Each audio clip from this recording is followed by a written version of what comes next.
3 days after our baby was born, my husband finally came home, but he wasn't alone.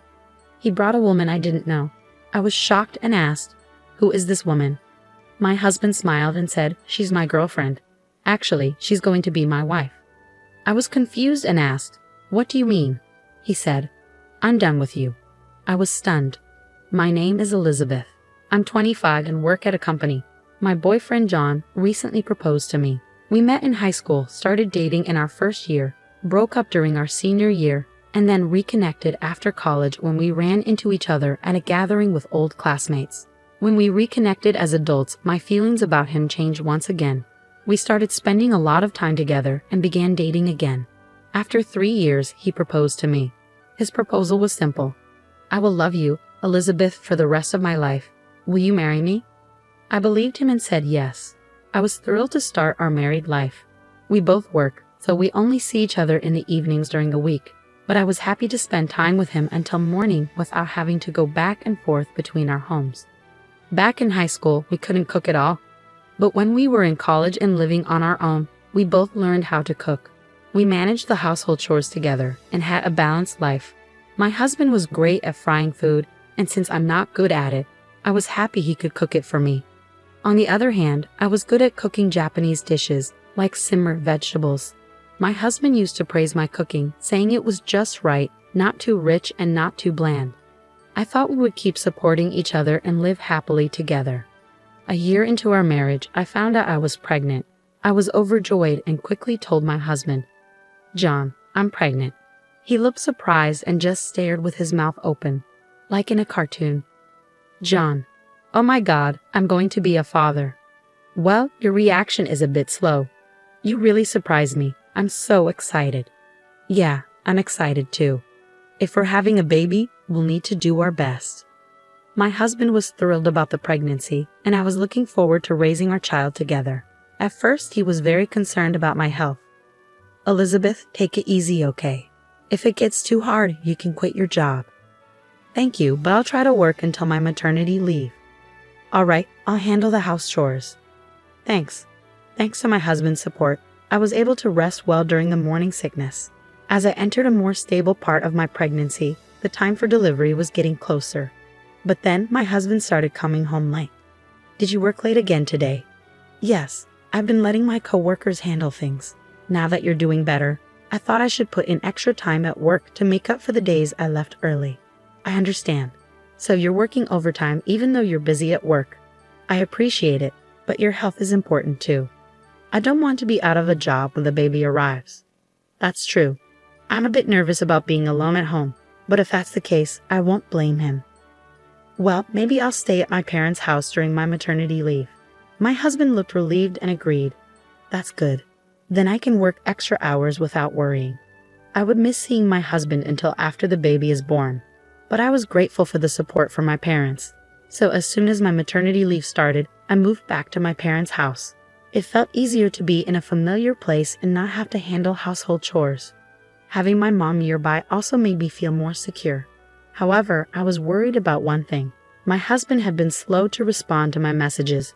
Previously, he would always reply the same day, even if he was busy. When I was sick with morning sickness, he would reply quickly.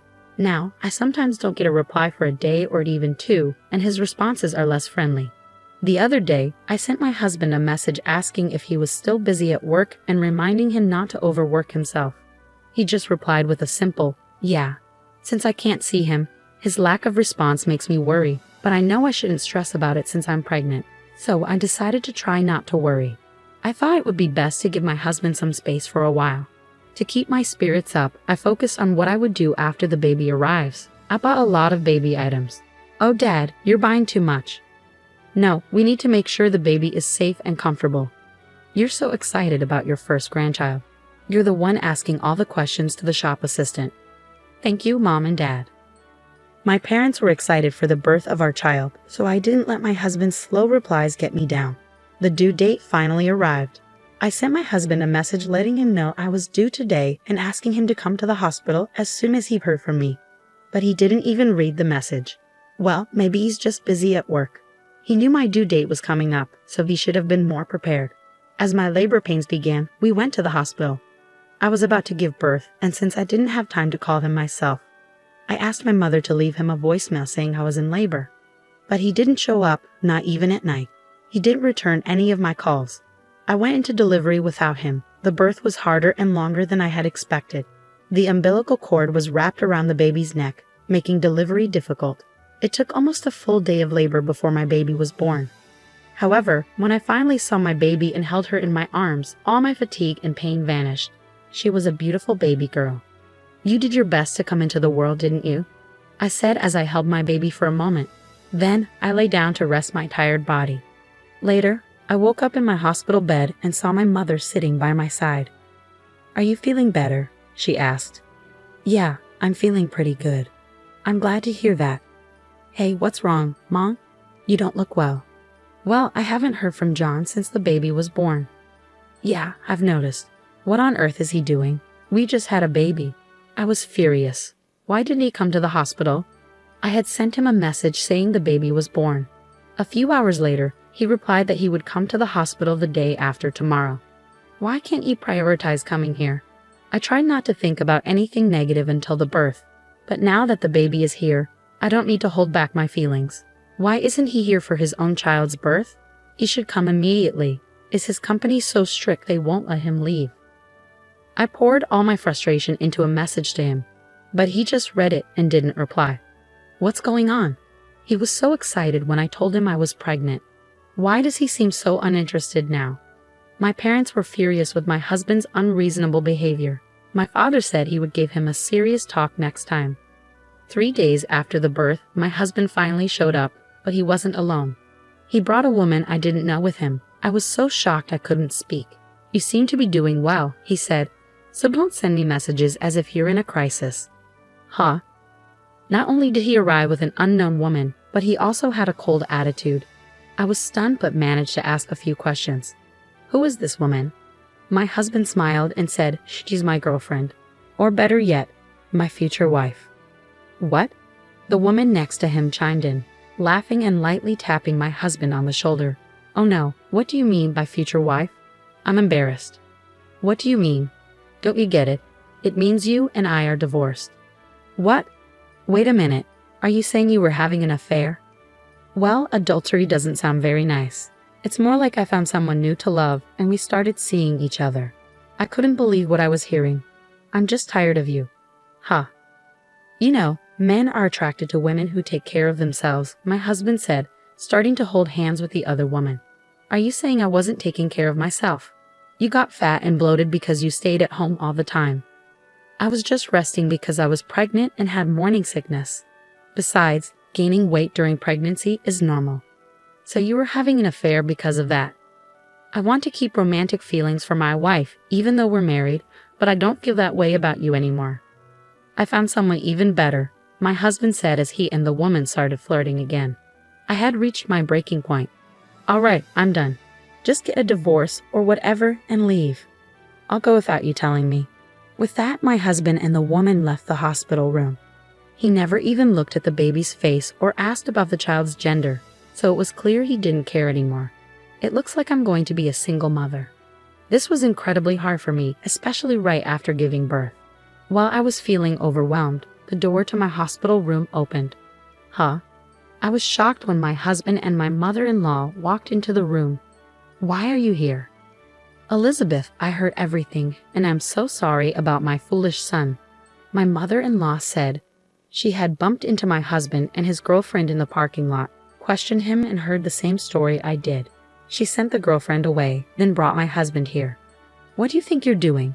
You're having an affair while your wife is pregnant, and now you want a divorce? Your father would have been furious if he knew." My father-in-law had passed away a few years ago. I didn't have a choice. She came to me, and I fell in love with her. How could I have married such a man? I said, "You clearly care about her so much. Elizabeth, do you still want to stay married to John?" My mother-in-law asked. But I had already made up my mind. "No, I want a divorce now." "Well, that's fine." My husband's face brightened when he heard my decision. "Then there's nothing wrong." "Not so fast. You'll be paying alimony for your affair and child support for your child." "What?" "Of course. You committed adultery, so you need to take responsibility. And if you divorce Elizabeth, I'll stop sending you money. What? No way. Sending money? What do you mean sending money? Well, what Elizabeth didn't know is that his income is so low that he asked me to send him a few $1,000s every month. He said he needed it to support his life with you. I never heard that. My husband's salary was low, and I had been covering for it with my higher income. In other words, he had been using the money my mother-in-law sent him to support his affair. This pushed my mother-in-law to her breaking point. I'm going to make you pay back every penny I've given you. I'm cutting all ties with you. Don't ever come back to my house. No, wait. Elizabeth, I'm sorry for all this. I'll find you a top-notch divorce attorney and you can get as much money as you can from him. Oh, thank you very much. My mother-in-law left the hospital with my husband. I made sure to demand alimony and child support from him. And of course, I also sought alimony from his mistress. My husband ended up deep in debt, and my mother-in-law abandoned him. The woman he was seeing also left him once she realized he no longer had any money. He spent his days struggling to pay alimony and child support while living alone and poor. I have no intention of letting my child see my ex-husband. I want him to feel regret for the rest of his life while he deals with the financial consequences. Meanwhile, I've returned to work as a single mother and am working hard to raise my child. I still stay in touch with my mother-in-law and share pictures of my grandchild with her. Even though my ex-husband was awful, I'm grateful to have met my wonderful mother-in-law. Having an affair while pregnant is unforgivable, and I wish there were a harsher punishment for him. But at least the woman got rid of someone like him. I hope you and your daughter find happiness together from now on.